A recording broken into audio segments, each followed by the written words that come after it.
At InDigital, we know the public safety professionals hold themselves to a high standard. In fact, standard doesn't do it justice. In over 25 years working alongside you, carrying millions of calls over our IP networks, your dedication has inspired us. That's why our ESI Net goes beyond industry standards, not only I3 compliant, but designed to adapt to future development for a network you can count on when it matters most. Learn more at indigital.net. Carbine, it's multimedia. You can get text, translate to whatever language, getting away with the legacy equipment and going into a cloud-based solution. It's the first time in U.S. history that we have an EZNet through cloud-native call handling. As a police officer, to have the victim go video, that's unheard of. You're getting upgrades every month, not every year. To schedule your free Carbine demo, please visit carbine.com/WTT. If Within the Trenches has ever taught you something, open your eyes to what it is like to be a 911 dispatcher, or has inspired you to become one, then help support us and join our Patreon. Get exclusive bonus content, one-of-a-kind swag, discounts on merchandise, ad-free early access to new episodes, and much more. To join, please visit patreon.com/WTT podcast. And if you're an industry partner, we have something for you as well. And now, for the show. This is Jordan, and you're listening to the Code 7 Podcast Network.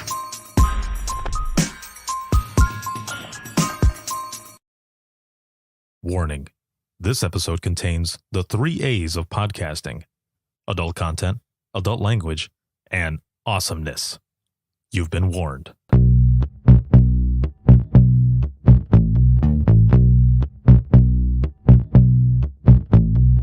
Welcome to Within the Trenches, true stories from the 911 dispatchers who live them.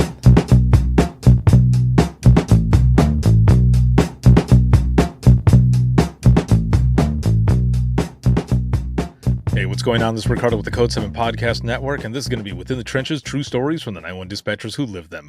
This episode is sponsored by InDigital as well as Carbine, and a huge shout out to patrons as always. Thank you very much for everything. I wouldn't be able to do what I do if it wasn't for all of you, but especially those of you who are watching, listening, sharing, and supporting. So thank you so very much. Got a lot of stuff going on as usual. It is currently October 24th, but when you see and hear this, it'll be a couple weeks later because there's a lot of episodes that are coming, and again, just a lot of things that are going on. And as of right now, one of the main things is Dare to Be Great 4. That's going to be coming up December 5th through the 8th. So if you have not registered, make sure to do so. And it's going to be excellent. We have a great lineup, excellent speakers, as well as those leading the 911 profession, tech-wise and mental health-wise, just everything that you can think of. There's a lot of good stuff that's going to be going on with that. And I checked today, and there's someone from Iceland in there who's going to be attending, which is awesome. And it's just around the world, people are joining in for Dare to Be Great 4. So again, make sure to check it out. If you haven't registered, make sure to do so. And all the links are out there on social media right now, so you can check all that out. There's also speaking opportunities that are going to be coming up that I'll be out doing. And, Imagine Listening. It's going to be going on tour. One of the big things that I want to do for 2023 is take Imagine Listening to conferences that I have never been to, and I'm excited for it. So make sure to look out for all of that. And again, there's just a lot of stuff going on. I'm not getting a lot of sleep, but it's okay because I love it, and I wouldn't change it for anything. So. And just, the chance to give back to this profession that I love so much, and those that are within the trenches of 911. It's just amazing. So thank you all for everything that you do. Now, my guest, this is going to be good. I'm excited.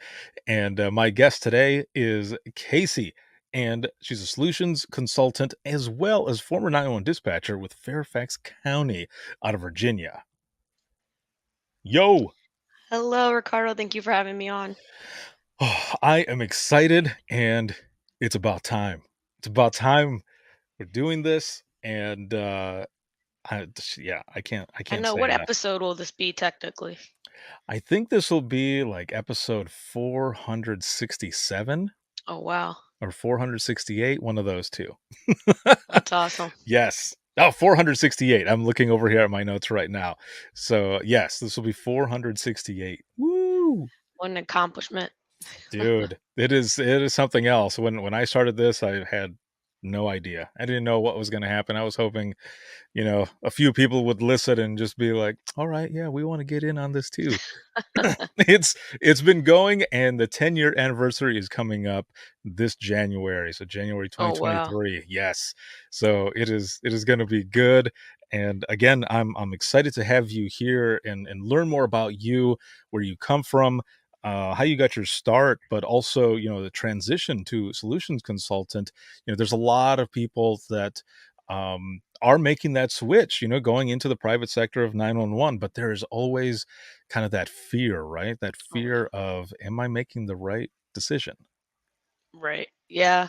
Yeah, and I've been seeing that more. And as I was telling you before, I have so many people that message me on LinkedIn Hmm. daily, that are leaving the profession and are asking. And I was in the same boat when I chose to leave 911. It was hard, not an easy decision. I'm pretty sure I cried for like an entire week. Oh man. And I was messaging, people that I really, thought highly of that had left the profession recently, Yeah. and was like, "You sure? Do you regret this? Is this a bad decision?" And then my wife knew I wanted to, so I came home one day and she had set up an office for me in one of our bedrooms, and she was like, "Just take the job. Like, I'll support you. Just do it." And Oh, so dude. then I accepted it.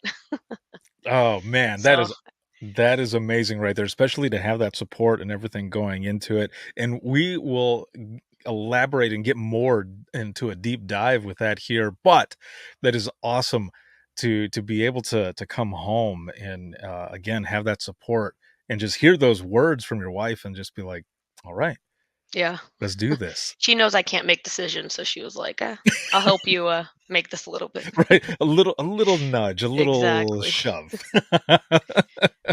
Oh, that is excellent. Well, let's go back in time.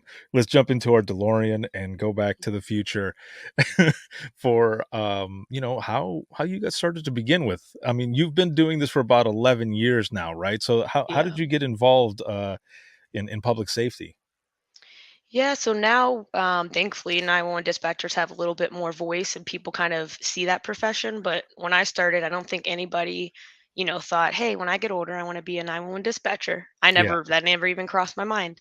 I graduated college with a degree in communications Mhm. from George Mason in 2011. And so it was kind of the end of the recession and there was no jobs. I mean, I couldn't find anything, I was applying everywhere and I saw this. And I really wanted to get into some type of like counseling or suicide prevention. And I was like, maybe this is a foot in the door. And that foot in the door became almost 11 years. Oh So I man. guess I stayed in that door for a while and I just really started enjoying it and, taking on more trainings like hostage negotiations, police dispatching, call taking. So, and, as you know, it becomes like your family. So it's hard. You don't find that type of relationship in any other profession. So I just stayed Oh until wow. I didn't stay. Yeah. Right. So did you have any friends or family, or were you just kind of looking it up one day and they're like, "Hey, you should check this out here for Yeah, dispatch." I think I was probably looking up like communication jobs and that Mhm. came up and yeah, and I saw it as ability to kind of get into to be able to go towards that like suicide prevention or counseling aspect. And yeah, like I said, I had no idea really behind the scenes of a 911 dispatcher or, all the amazing things that they did when I first started that job. I just thought it was going to be, a year or two that I kind of got some experience from it. So, did you have a sit along at all, or did you just go in for like your interviews and they're like, "Hey, you got the job," and Yeah. big old culture shock? Yeah, no sit-alongs. They do sit-alongs now, and Uh-huh. you see so many people are like, "All right," they never come back after that. But Right. so maybe they should stop doing that now. No, yeah, no sit-alongs. I think the first day we had a room of about like 40 people in the initial process, Mhm. and then it got down to like four of us between people that decided they didn't want it. I mean, there were. I think they just brought everybody in because at one point there was a kid that raised his hand and he was like, "So if I'm still like finishing my senior year, this probably isn't like a good part-time job." And I was like, how did he get in the door?" So Right. so yeah, there's like 4 of us, and I think after the academy, like 2 of us lasted from that class. So Wow. yeah. So, okay. Okay, hold on. I gotta jump into this. If there's only like 2 that were left over, what was the academy like then? What all did you have to go through for the academy? Well, so when I did it, they had a day and night shift, so I Mhm. think total maybe like 10 people. So it's 3 months in the academy where you're learning like in a classroom setting, and then you get 3 months training on the floor for call taking as well. And I think, a lot of times people quit during the training. They realize it's not for them, mostly Yeah. once they get out on that floor. You can do great, like textbook learning things. And then when you get out there to actually hear the calls or need to think so quickly with some common sense, a lot of people are like, this is too stressful. I can't do Oh, this. And so between leaving or just not being able to do the job, you know, I think that's in every agency. You start with, so many people and you only get like 2 or 3 out of the bunch between no matter what it is, whether they leave or they don't make it. for sure.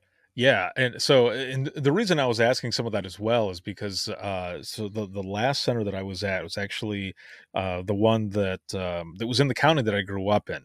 And when I applied there, I had applied at a county north of Allegan, and which was Kent County.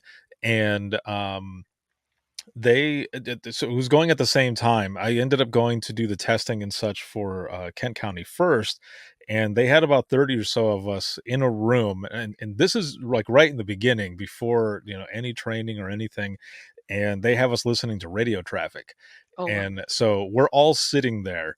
Now, luckily for me, I already had about 3.5 years of dispatch experience. So I was already used to that. I had that dispatch ear and listening to officers eat their mic while they're talking, you know, Exactly. and trying to decipher exactly what it is that they're saying. But that was the test. That's how they were going to whittle it down to about, I think there was like 10 of us after that actually made it to the next part. And but that's what they had us doing. So it was a huge room. The acoustics were horrible and very echoey in there. And through the intercom system that they had, we were listening to radio traffic, and we had to write down exactly what we thought dispatch and the officer were talking about. And if you had it well enough done, you Right. moved on. But that's how they did it. They narrowed it down from That's there. crazy. Yeah, yeah, it was pretty Because I nuts. know in the beginning, when you first start on radio, you're like, huh? Huh? Like Right. what did they just say? Yes, exactly. So then, there was no academy or anything, and especially for Allegan, when I went there, it was a written test. It was a written Oh yeah. test, and I think it was like 100 questions, and you had 60 minutes to do it. But it was also all multiple choice, and it was basically common sense that When you in had to doubt, be able. pick C. Yeah. Yeah. Yeah, yeah, or, but no abacadabra, because then, you'll get screwed on that. So you end up, you end up going into your academy and everything, and you're right, there's a lot of people who end up, through that initial portion, end up deciding, this isn't for me. And I remember there was one big class of, folks that we had. There was probably about 10 or so, and I remember one person was a relative of one of the deputies that we knew.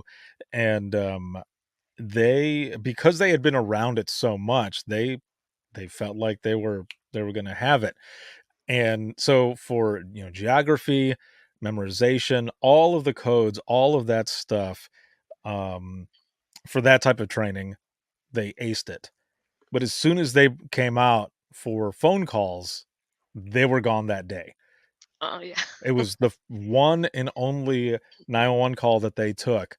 I don't even remember what it was, but when they kind of froze, fumbled through it, everything ended up being fine, of course, for those who were calling in, but that was it. The person was like, "Nah, son, this is not for me. Yeah. I am done." Yeah. A lot of people decide that. I don't know what Hmm. it I mean, maybe because we did it for so long or like we really honed in on that, but Hmm. yeah, see, I never understood why people come out and they're like I guess because for me I'm like, what's wrong? Why is it what's so hard? I don't get it, you know?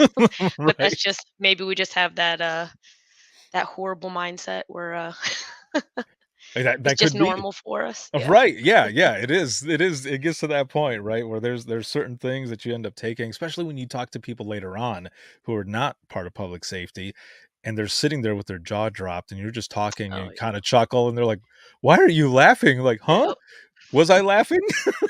Exactly. One of my neighbors is a firefighter, and my wife Hmm. still works in dispatch. And he was saying, I was like, "Oh, is the neighbor behind us? She's the only one we never met." And he's like, "Yeah, she's really cool, but they're just not in public safety, so their sense of humor is a bit different. Meaning, like they probably think he's very inappropriate, or Right. yeah, Oh yeah, that is always funny. When you have someone who is not from public safety for sure, and you're in a group and everyone's telling these stories, and they're like, "Oh, okay, like think I'm gonna walk away," or yeah, exactly. Or when people uh, are like, "Tell me your craziest call," and it's like, I don't know, all of them? I mean, or not, like, you don't think it's crazy, you know? And then you right. tell them something simple, and they're like, "What?" Yes. Yeah. Okay. So Yeah. I'll say this really quick. So when I was in dispatch, and even now, when I go to get my haircut, people will ask what I do, and I tell them, and but I'll add, but before that, for all these years, I was a 911 dispatcher, supervisor, and call taker, and everything, and they'll ask that question, and I'll give them a few just kind of funny calls or whatever. But there have been, I think, twice where I actually said one of my craziest calls, and they're just standing there, and I have to apologize. I'm like, "You asked, like, Yeah. isn't that what you wanted?" And one person actually said, "I meant, like, outrageous." And I'm like, Okay." That's outrageous, yeah. Yeah, like, I mean, it is outrageous, but okay.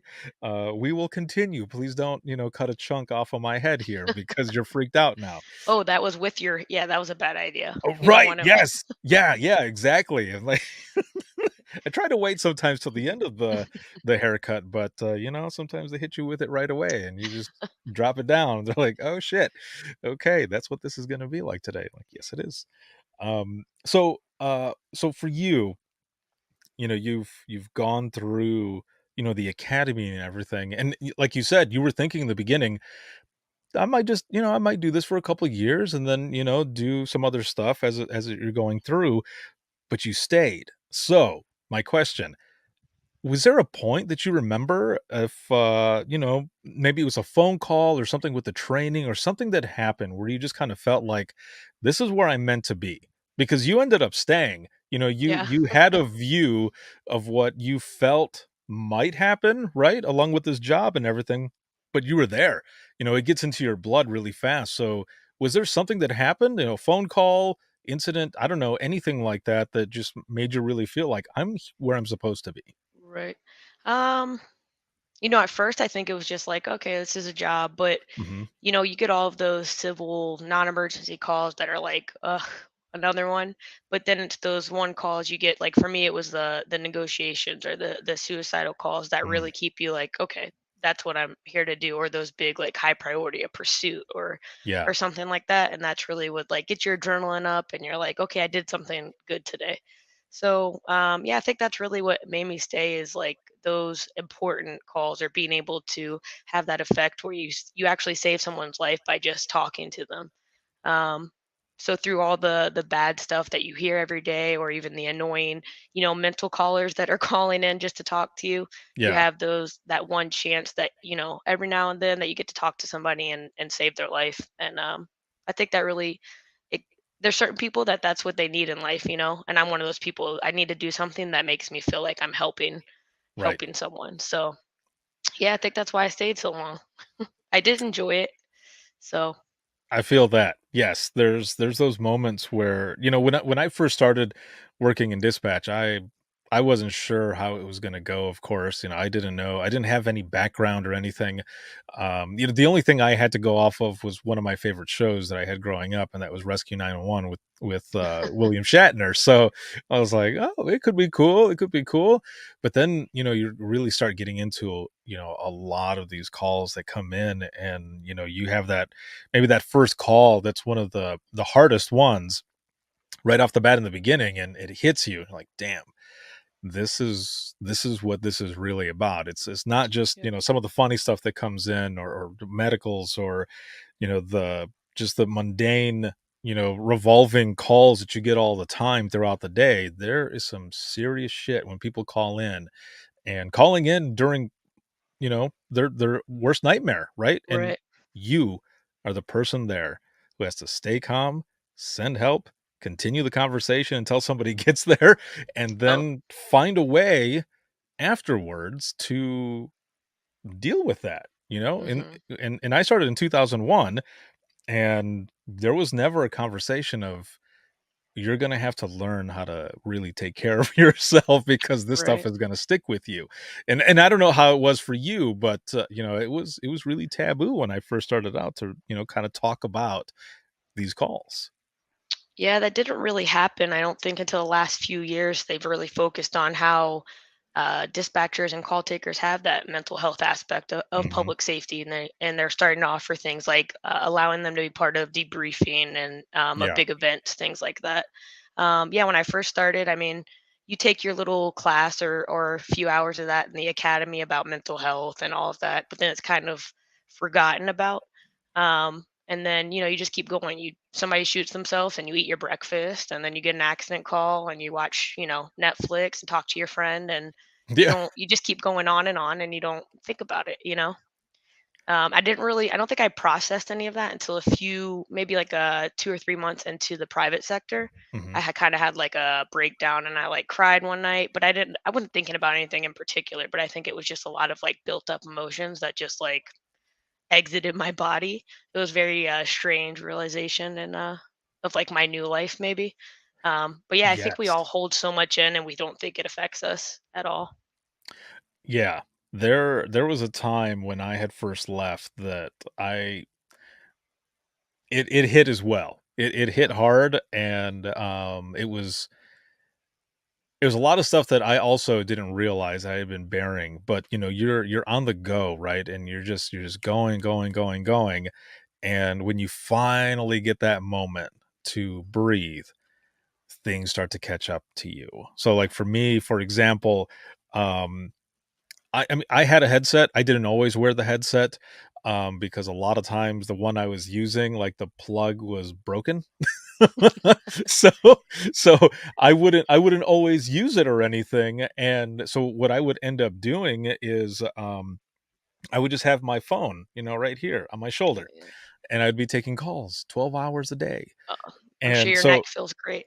oh, shit. Okay, so when I get out, right? When I'm out, like, the first couple weeks, it starts to catch up to me, and my shoulder is just killing me. It's horrible. My neck is just killing me. The pain is up into my temple, into my eyeball, and I go to the chiropractor, and they take an X-ray. I'm a new patient there, so they got to take an X-ray, see if there's anything else going on.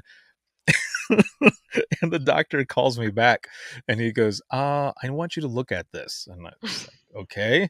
I'm like, I'm not going to be able to read it like you, obviously. And he's like, "Don't worry, he'll be able to read it." I was like, "Okay." Uh-oh. And so I go over and I look at it, and even in my X-ray, my shoulder is up. Hmm. And I'm looking, and I said, "Is that real?" And he goes, "Yeah." He goes, "You're standing like that right now." And so I, like, put my shoulder down. I was like, "Oh my god." And he goes, "You need Yeah. to come here like every other day for a couple weeks so that we can help you, Yeah. because this is what's causing all of your issues." It's like, holy crap. It's Yeah, and I horrible. think, I mean, definitely not like that, but I think so much of us, so many of us also hold so much tension right here just because we're like this all the time. I Right. noticed like now that I don't have to be like this, I catch myself sometimes. I'm like, oh, like put my shoulders down, and I just get so tense, and I think we're just used to it, our bodies, and But yeah, I'm surprised you're not giving the podcast like this, right now. Oh, Your muscles in that side of your neck are probably shortened. yes. Oh man. Yeah, it was very interesting when I made that transition out. I want to go back a little bit here in your story. So you were working for Fairfax County, and for people to kind of understand this, how many people are working on the floor at a time, and how big was the area that you were covering? Yeah, you mean now? Because now they're very short staffed. Well, No, I I'm mean, just kidding. yeah. Yeah. How many they should have? No. Yeah, yeah, how many should they have? And Yeah, how many so was there when you were there? Fairfax County is a very large metropolitan area just outside of DC. Mhm. And our center that I was working in was fairly new and one of the most well respected PSAPs around. We had people from different countries coming to tour it. So within the center, we had Virginia Department of Transportation and Virginia State Police dispatchers. And then from Fairfax County perspective, we have maybe 30, 35 people per shift, and that's four different shifts: A side, B side. And you have maybe 12, 13 call takers, and then the rest of them are split up between police or fire dispatchers. And then teletype, they have their own teletype there too. That so you'd switch before the pandemic, it was every 4 hours you go to a different position. And then after that, they switched every 6 hours. So yeah, it's a fairly large center, and you're constantly busy. It's not like sitting there. You think with that many people in another smaller center, you're like, well, what would you be doing? But it's like one after the other. Holy crap. Yeah, it's a fairly big operation, and that's why places like that are struggling so much now. I think when I was at APCO talking to everybody, every Mhm. center's the same, struggling with staffing. Right. Now, so how many hours was this? Just 8 Um, hours or 12-hour We shifts? had 12.5 hour shifts. So you came in 30 Ooh. minutes before your shift for like a roll call Yeah. and then went down. Yeah. Holy crap. Okay, so I remember seeing a picture. I've never been there, and maybe it was a different picture, maybe it was just, somebody had, said this was Fairfax County, dispatch, but if I remember correctly, the picture was of someone up on, like, a scaffolding, like, there was a walkway up on top, and you could look down towards everybody in, like, the council farm. Oh yeah. So like up top, there's like a glass where you can walk around. Yeah. It's like you're in a fishbowl. So anytime Oh, people, yeah, anytime they would do like tours, you'd be sitting and working and look up and there's like, 10, 20 people just staring down at you. oh my god. Yeah. We always wanted to hold up signs and be like, help us, kind of like something very embarrassing. Right. Yeah. Oh, When we would man. have they would always talk about like active shooter drills and what we would do if there's an active shooter in there and Yeah. if we would still continue taking calls. And I'm like, there's like, it's all glass. If there's an active shooter, like, I'm out. Like Right. we're just sitting ducks in here. But yeah, so it's like a big glass area, and the supervisors have their own bridge like on the floor so they can kind of overlook everything. Oh, But no way. yeah, Oh, it's a big man. it's definitely a nice center. They're very lucky. Whew. Yeah, so okay, so the pictures are true. Yeah. That was and I remember why I was looking it up. It was yeah, I might have been actually looking up information on the director that was there. He's retired now, but I was looking up some information, and it showed him, but also attached to that picture was the one that I described. And damn, that's crazy to have that many people. And I say that because at the last center that I worked at, I think total full staff would have been 22 people. Oh yeah. Wow. 22.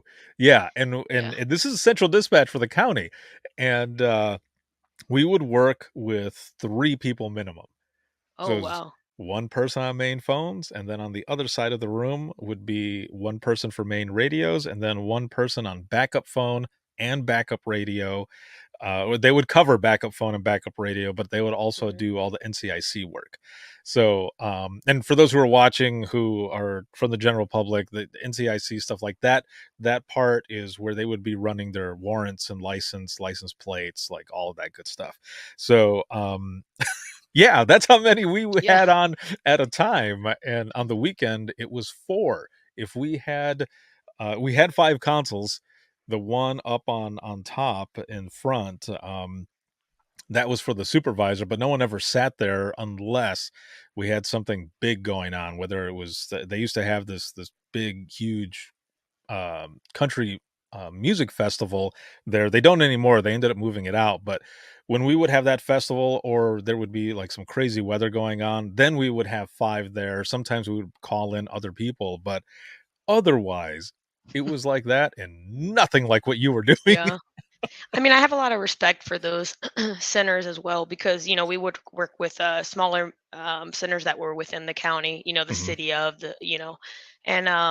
and and my wife did some overtime with one of the colleges because they were shows short.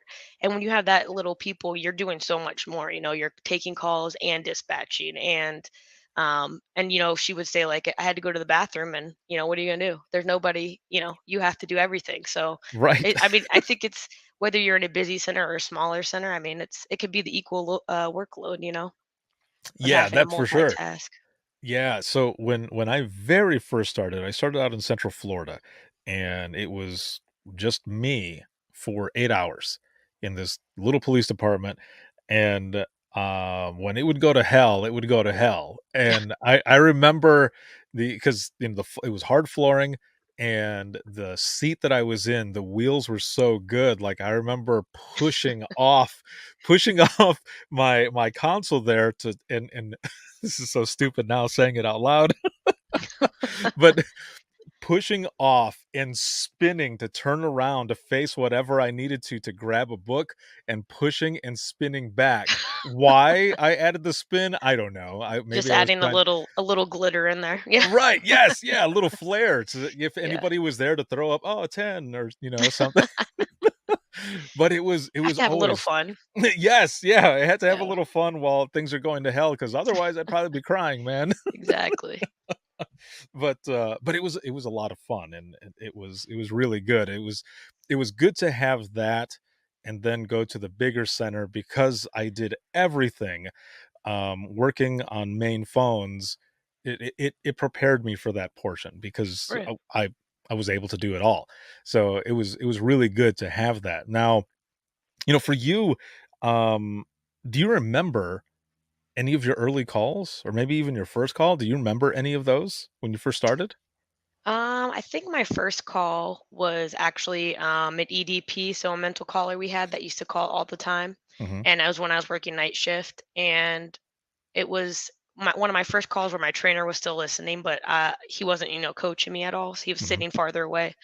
And everybody knew this guy that called in, and he was an older gentleman. And it was Christmas Eve. So I felt bad because he's telling me he has like no family and all this. Oh, So usually people are just like, do you have an emergency? Because and I'm like trying to give him the benefit of the doubt, talking to him, and then he goes off track and starts saying stuff completely inappropriate, ah, asking me to marry him and all this, and everybody's like, yeah, that's so and so. He calls all the time, and then from that moment on, because I was nice to him, he called like 20 times a night asking for me. oh. And finally, I was like, please don't transfer him to me anymore. So yeah, that was one of my first calls. I still remember him, and he would call me all the time. Oh, man. Yeah, so that's good and bad, right? Yeah. Because, you end up getting that experience, and while you're going through the conversation and everything too, you're kinda learning at the same time how to continue that conversation while keeping the person calm, even though they're wanting to date you, right? Oh, yeah.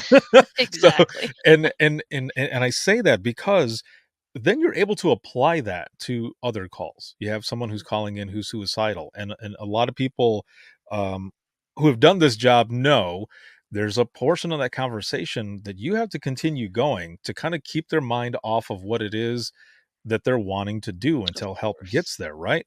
And that's a hard thing sometimes. Not everybody can do that. So it's good to have some of those conversations to build those skills. Because I remember in the beginning having suicidal callers call in, and you're just trying to think of everything that you can think of. And I had a trainer who what he would do was he would get all the pertinent information, of course, send everybody heading that way, but then would just be human, man. Would just end up Mhm. saying, so what kind of movies do you like? Or what kind of music do you like? And they would just start talking and talking. And then before you knew it, help was there. And, everything would end up being okay. But sometimes those callers who Yeah. call in all the time, you're like, okay, Yeah. like I don't know where to If you're go from here. if it's a slow night or something and you wanna have a little fun, you just keep talking to them a little and be like, "Okay, yeah," Yes. Yeah, because a lot of them, right, that's all they're looking Mm. for is to Mhm. talk, and, I had, an elderly lady who would call all the time, and it seemed like it was me who would get her every single time, and, one time she fell asleep on me, and she's snoring, and I'm sitting there, I'm like, "What am I gonna do now?" And then I thought, "Oh, I am never gonna get a chance to do this again, so I'm gonna go ahead and do it because of her name." And so I ended up saying to her, "Annie, Annie, are you okay? Are you okay, Annie?" And she woke up and she was fine. She's like, "Oh, I'm okay."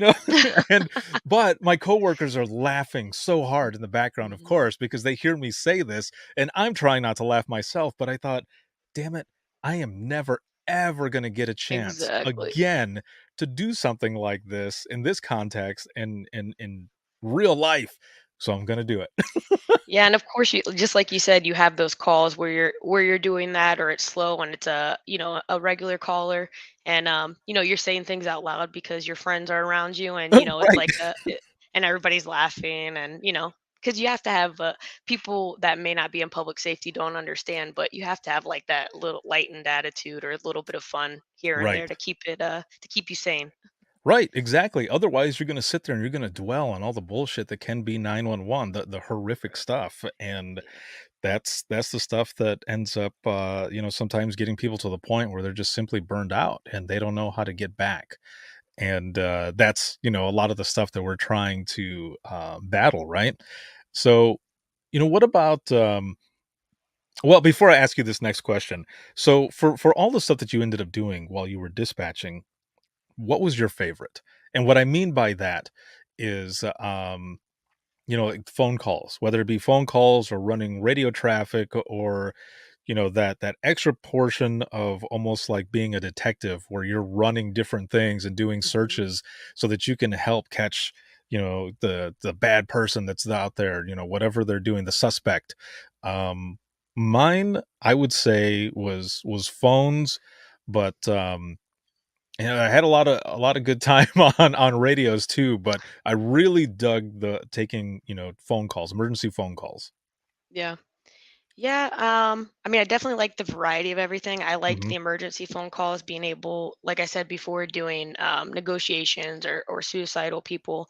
I did like police dispatch and having that sense of calm. If it's, I would just zone out everybody if there was like a high priority event and those are my people. I'm sending them. I know exactly what's going on. Don't bother me, Yeah. and remaining calm. It's funny you mentioned the investigative thing. So I could find anything on anybody, no matter, I would be like Googling. There was even one call, this girl was suicidal, they couldn't find her anywhere.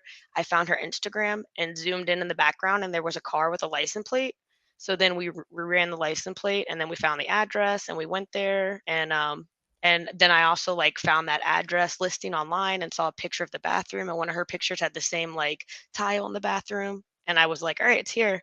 And they all went, so everybody would always be like, just tell Casey, she'll find the person. I even Damn. had a teletype operator one time. A detective was looking for someone from a sex crime, and he couldn't find any information on him. And one of my coworkers like, "Hey, ask Casey. She'll find it." And within like 30 minutes, I gave this detective like the address of the person, some pictures, his new girlfriend, like everything. What? So I think that's just a part of our job. You become like a professional snooper. Right. You Yeah, can find super sleuth. anything. Exactly. Inspector Gadget. You could find Carmen Sandiego then, damn. Exactly. So yeah, Oh, anything that required like a little extra step for, to find the solution for it. Um, that that is probably one of the best parts too, right? Because you get that moment where you find the person that someone else has been looking for so long, and you get the information out there and you're just like, "Yeah, like, yeah, I exactly. did that." Right. Yep. Yeah, I remember, a moment not to the extent of what you're saying, but for me, it was very satisfying because we had this little kid who was calling on the phone, had to have been like 6 or 7, and had been calling on an NSI cell phone, a non-service initialized phone. And so for those who are watching who are not in public safety, these are the phones that are deactivated that you feel or that you know has no service but has a battery. It still calls 911. It Mhm. can still call 911. So It's don't give them to your kids as toys, please. right, right, yes, unless you know it's, like, fully dead and there's nothing to it, which there's really not a lot of phones like that anymore. Everything is touchscreen, Yeah. so it can still call 911. So this one, I believe, was, like, kind of, one of those track phones or something, and it was a flip phone, so you there was actual buttons and stuff, but they didn't have any service, or at least they thought. So, my partner and I are getting all these phone calls from the same kid, and he's yelling and swearing at us.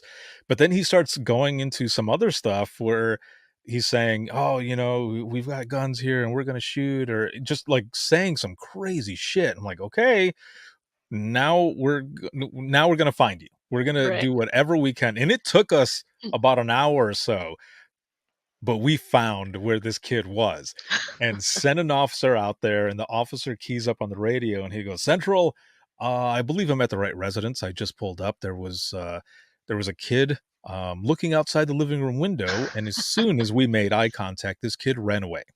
I'm pretty sure this is the right house." So he goes in and ends up calling 911, and it was the same phone number, and, it's the officer, and he goes, "Is this the phone number that popped up?" And we're like, "Yeah, this is the one," and he goes, "Alright," and you can hear the mom in the background saying, "I told you not to be messing with that phone, I told you," and the kid's like, "I'm sorry." Yeah. Did you And just find him based on, like, the coordinates and kinda went from there? so there was coordinates, but also, so we there was a and I'm gonna say the name of the website because it's a public website. It's not anything special. It was called like Phone Finder or something. Okay. And we would go there and it would show the carrier. So then we would go to the carrier and just see what people were listed to that phone. And then we went into our in-house database, and someone, I don't remember who started doing it, but someone started listing all of these NSI phones and putting them in the database with information that was there. And luckily, this one just happened to have Oh, wow. some history to it. So we sent somebody out there and it ended up being the right one.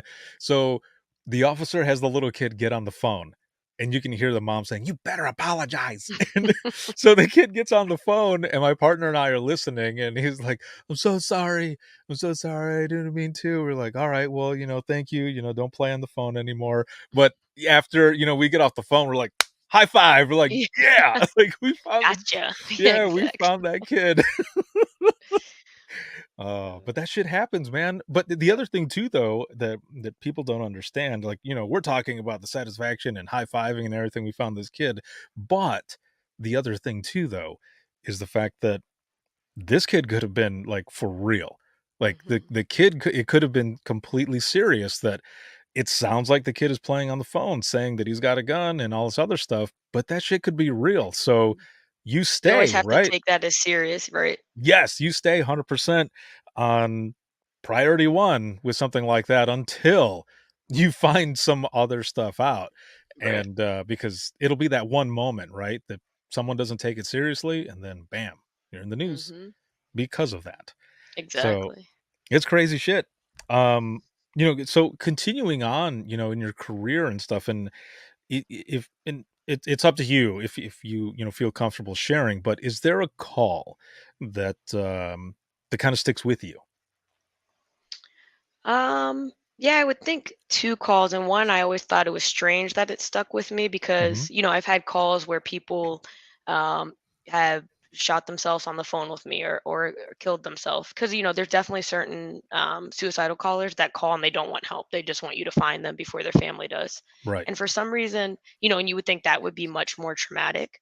But for some reason, this one call, this guy came home and he was home for an hour or two, watching TV, and he went in the bathroom and he didn't realize the entire time he had been home, his like 21-year-old son had hung himself, and he was in the bathroom that whole time. So he most likely hung himself before he got home. And you could just hear in his voice, like, I was sitting there watching TV and my son was in the bathroom the whole time.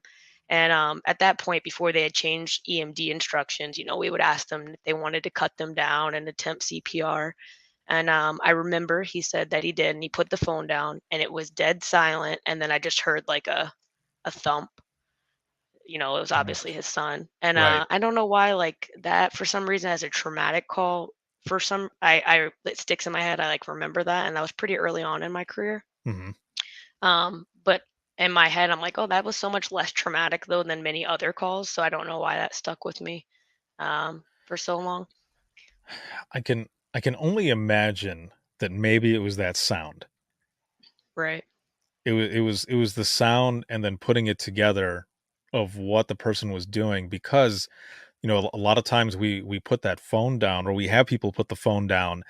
Let's just say, for example, like a domestic call, someone's hiding in the room and they end up saying, I'm hiding in the room, I hear somebody coming over here, and I don't know what else to do. Do I hang up? And you're like, no, don't hang up, just put the phone down so that I can Right. continue to listen while people are heading out there, so that I know what's going on. And then you're just listening, and it's everything in the background. So just from the outside looking in, that I think that's why that type of call would stick with me as well, only because you're now hearing what it is that's going on. It's not so much what the person did, it's what the father is now going through, and you heard that Right. thud. As a Um, call taker, you hear so much, background noise that a mhm, typical person wouldn't pick up because, like you said, if someone puts the phone down, you're listening and you're typing that in. You're like, well, I heard a door handle. I right, heard, so you hear so much of that. So I'm sure it wasn't even that loud of a noise, but we're so, honed into hearing those little things that exactly. to me, it just sounded like a huge, like, drop after so much silence. So yeah. Oh, jeez. Um, how do you feel like the job has changed you? Like, have you ever thought about that? Like, how long have you been out of dispatch now? A little less than a year. I think the end of December will be a year. So, so you've been out for a little bit now.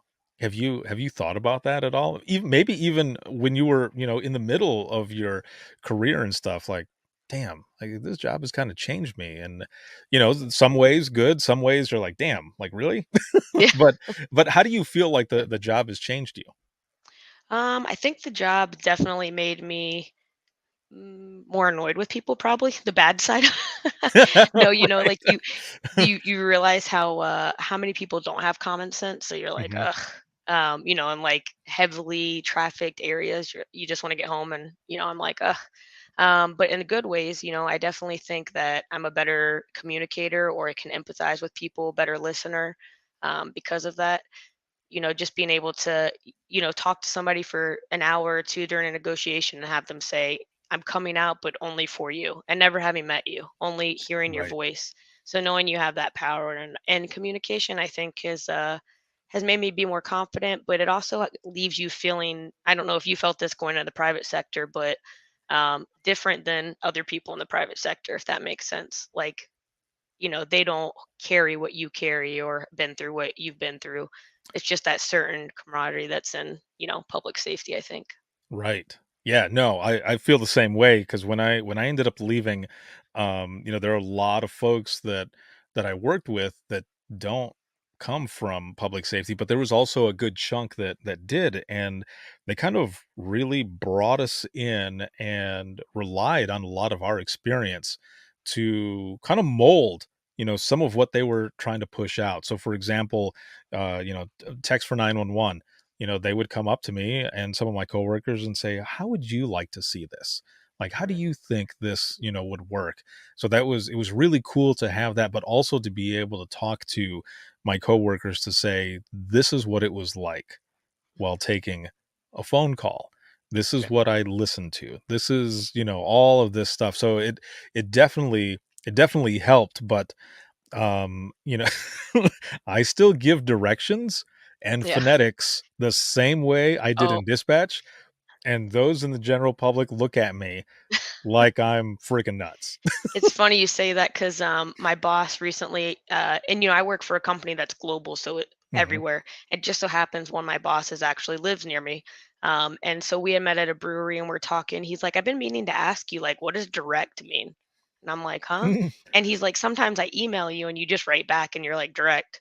Because I'm like, "Oh, that just means like, got it, I'll do it." And he's like, "Oh," and I'm like, "I didn't realize I was doing that. Sorry." Right. Yes. Yeah. Yeah. Like, cause on the radio, right? Sometimes on the radio, it's say copy direct or, or Yeah. something like that. Yeah.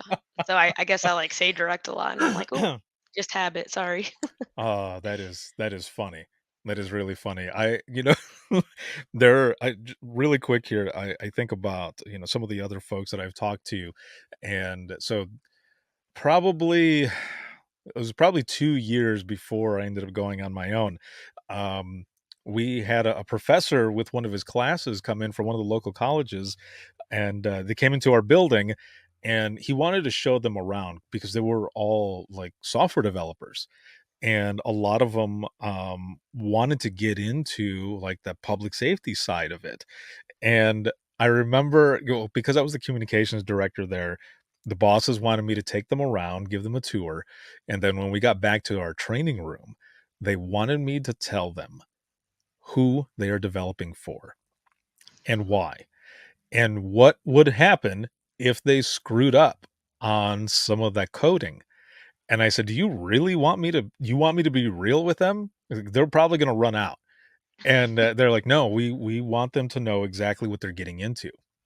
So, we get back into the training room, I go through the introduction and everything, and then I start telling them some stories and how they need to be 100% with what it is that they're doing, because messing up some sort of coding or whatever could possibly, depending on what they're working on, but I went with call delivery and how that call might not get there and what could happen.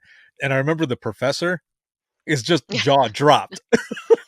and and a lot of the students too are like, "Holy shit." Yeah. But I didn't end it that way. I ended up transitioning into like sharing a lot of funny stories after that, and then just kind of summarizing and stuff. And I was like, "All right, you guys have a good one." And they all clapped and cheered as I left, but the professor was like, "Oh my god." And then they changed their major shortly after that Right. that Yeah. class. There were a good chunk of them actually that ended up going into it, and I think we ended up getting a few of those, students to be developers there. Oh But, wow. they also had said, like, "This is what we needed to hear." Like, we needed to hear how important this is, and public safety sounds way more something that we wanna do versus, other software stuff. So, I thought that was pretty good. It actually ended up coming out alright. Yeah, that's important, I think. And you see a lot of these technology companies are bringing in people with public safety experience because they realize Yeah. how vital that is to understand, such a industry that's very unique. And they need to have that, being able to shock them with those stories, Mhm. probably change their career path so that they're actually, focused on what they're doing and realize the importance of it. Right. And yeah, I think that's important. So for you, what what really motivated you to, I guess, make that transition? We've been here, we've been talking about, your time in dispatch, where you come from, and it's been awesome getting to know you as well, and learning this background of yours. But you made that transition out, to be, to the private sector as a solutions consultant. And what really pushed you for it? Because, like, for me, I wasn't really sure that I was going to leave. Like, I was continuing to do the podcast, I was doing all of this stuff, but then, things just like that ended up changing, and I got plucked out of dispatch. But it was scary. Oh yeah, I think any change is scary, right? And I know it's Mhm. cliche, but they say change is important and necessary. We can't just stand still. So yeah, of course I've heard that, but I'm like, I don't know, change is pretty scary. Yeah. I didn't want to do it. There were several factors. One being my wife and I were expecting our first child, and Mhm. in my head I'm thinking, I don't want to miss Christmas and Thanksgiving, Now, my wife, she grew up with her dad as a firefighter and her mom as a nurse, and she's like, it's not a big deal. Like, we just celebrate different days. And I'm like, but it's a big deal for me if I'm working on Christmas and my son, is at home. Right. So that was just like one of the factors. Secondly, I became so interested in technology, realizing that even though 911's young, it still should have had so much more technology that commercial entities had that didn't. And I wanted to kind of be on the other side of the headset to help provide that.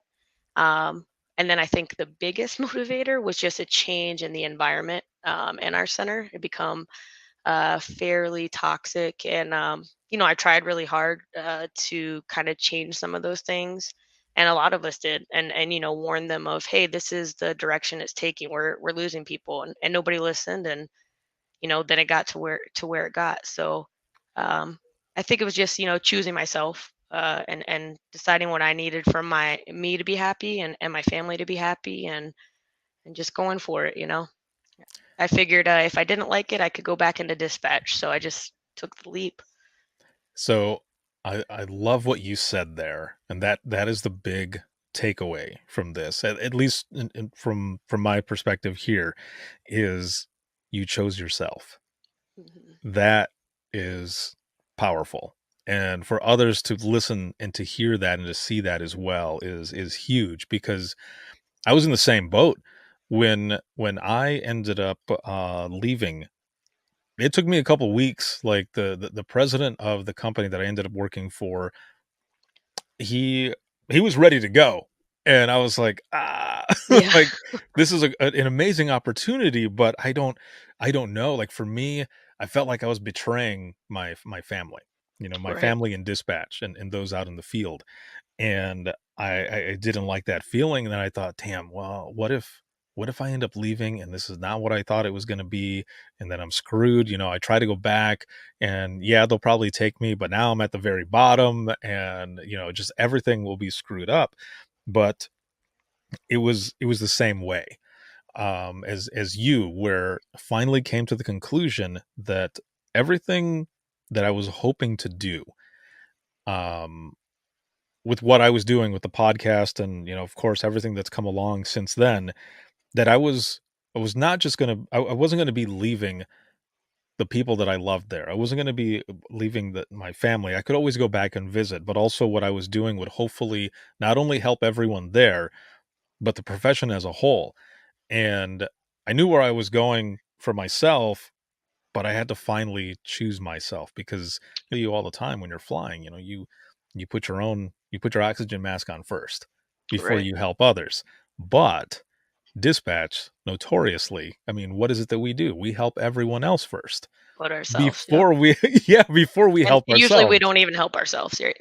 Yes, yeah, there's a lot of times that we don't help ourselves until we get to a point where we're just not listening to our body, and our body finally makes us listen, and you're Right. you're out for, like, a few days. You're like, damn, I guess I really needed to sleep. I guess I Yeah. really needed to lay off on the caffeine, or whatever, whatever the case might be.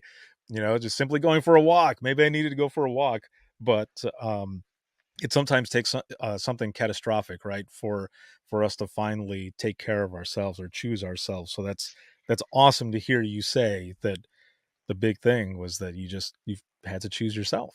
Yeah. And I think, like you said, I still, talk to all of those people. I just went to a Hmm. baby shower last weekend with, and they were like, is this a weird, it's like a reunion for you because it was everybody from 911. Yeah. So I still get to see and talk to those people, just not as much. And the relationships change or shift a little bit.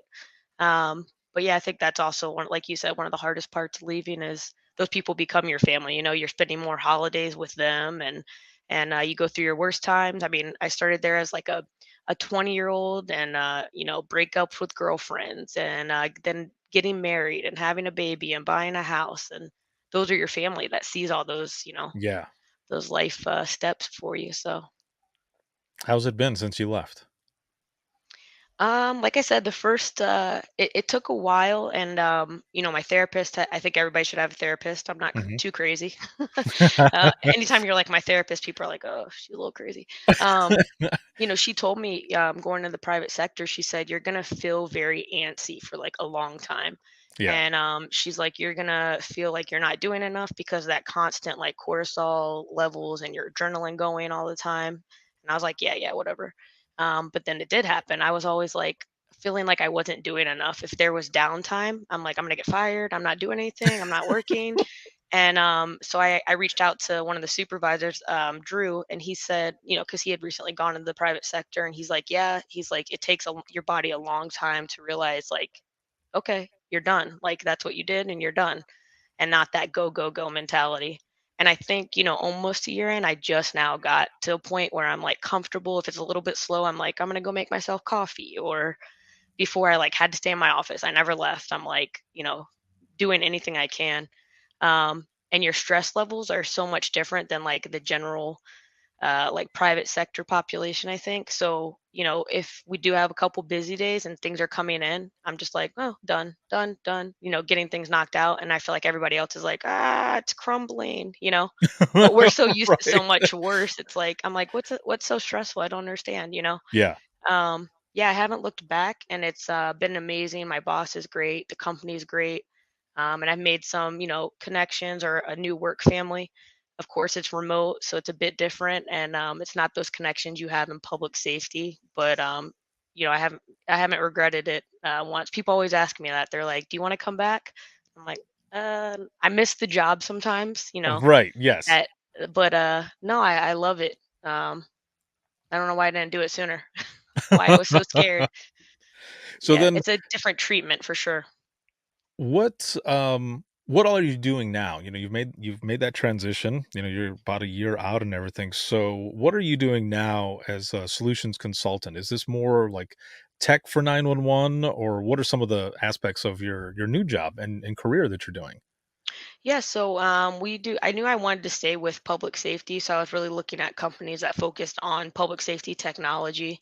Hmm. And so I work for a company that is very large globally for the commercial side, but they also have a public sector, public safety side that provides like call recording, incident reconstruction, everything like that. So I'm on that team, and I work with a lot of our customers to kind of show them how it works in a real life scenario. Rather than a tech guy coming in and explaining it in technical terms. I want to tell them like, hey, this is how it works in real life, like how you're going to use it, so they can actually connect and understand and see if it's what they need or want. And I think that's important, and I appreciate companies wanting to provide that to their customers, realizing the importance of that. I think that's one of the or that's what makes up some of the best industry partners out there, right? And it's because they're bringing folks like us in to not only give that experience to them, but also that user side. Hmm. You're giving a real life type of example on how a product or service can be used, but through the mind and eyes of dispatch. And Right. that to me is one of the best things. And I say that too because excuse me, when I first started working for the company that I was working for, they sent me out to the Upper Peninsula of Michigan, and I was there like every week for 3 days for the summer of, I think it was 2014. I was up there. It was a Oh wow. long ass Yeah. drive, but I'm up there, and one of the first places I was at, um, I was at a state post, and I went downstairs to train a bunch of dispatchers and call takers. Said my name, gave my title, and then immediately said, "But before that, I was dispatch supervisor and all this other stuff." And I remember one of the girls saying to me, "I am so happy that you said that, because if you were just another tech person who's coming in here to tell us how to do our job, you would have never made it out here alive." Oh yeah. Yeah.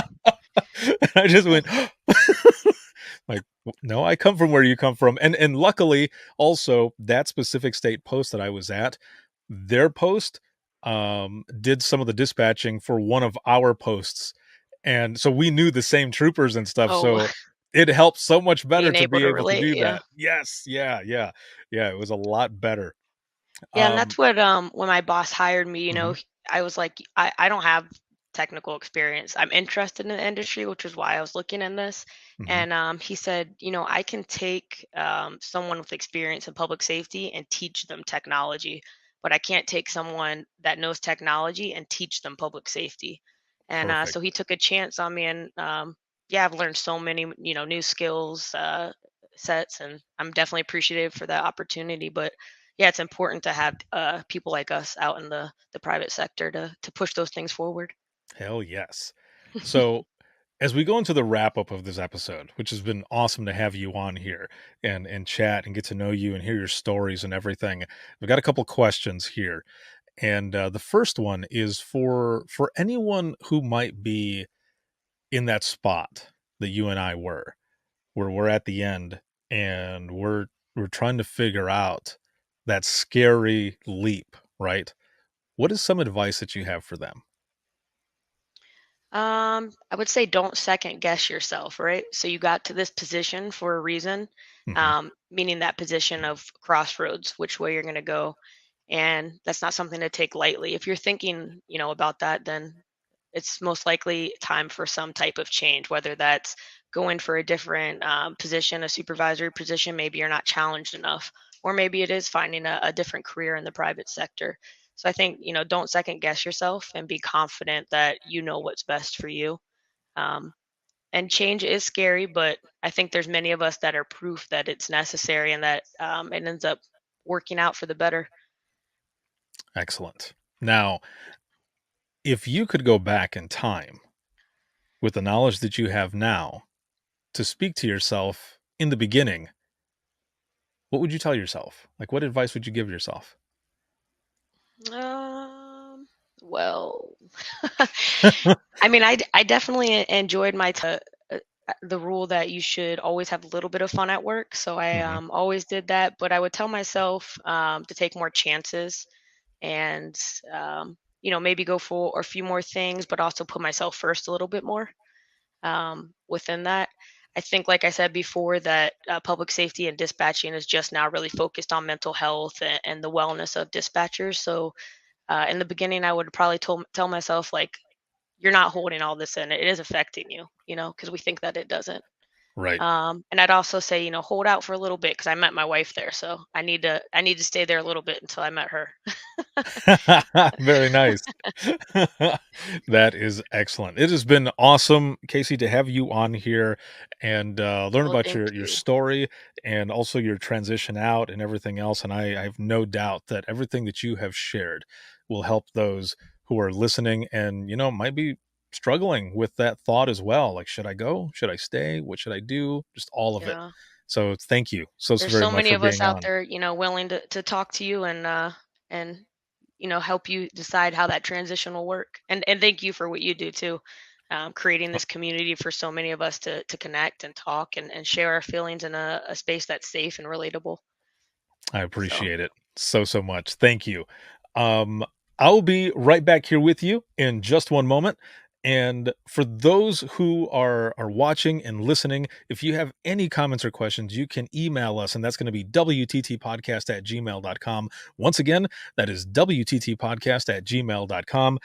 You can follow us on Twitter, that is @91podcast. You can like us on Facebook, that is facebook.com/within the trenches podcast. This episode has been sponsored by InDigital as well as Carbine. And a shout out to patrons. As always, thank you very much. And if you want to become a patron and help support us, you can hook us up here, and that's going to be patreon.com/WTT podcast. There are bonus episodes, swag, and all types of everything that you can think of.